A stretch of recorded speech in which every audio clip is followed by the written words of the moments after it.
Let me tell you guys a story. So during the beginning of my walk, when I first came into believing, right, there was a time I had met this guy at a gas station, and I guess he was a prophet. That's what he called himself. That's what he referred to himself as a prophet. So this is my early walk, literally like my first year into believing, going to church. So I walk into the gas station, I hear him preaching, he's talking. And so after I finished what I was doing, I was listening to him, and we exchanged numbers, you know. Some time went by.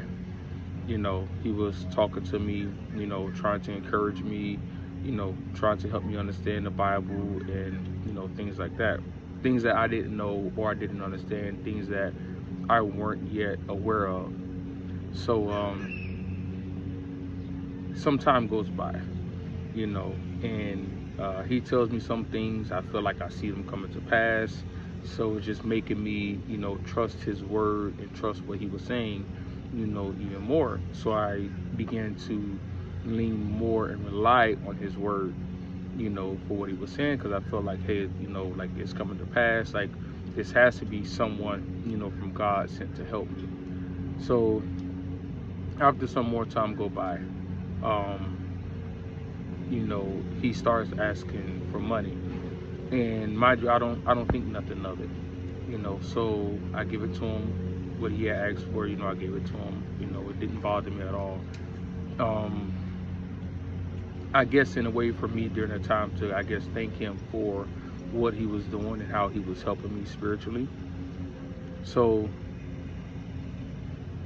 I ended up after a while, I did talk to my pastor about it, and tell him about the man that I had met, the things that he was talking to me about.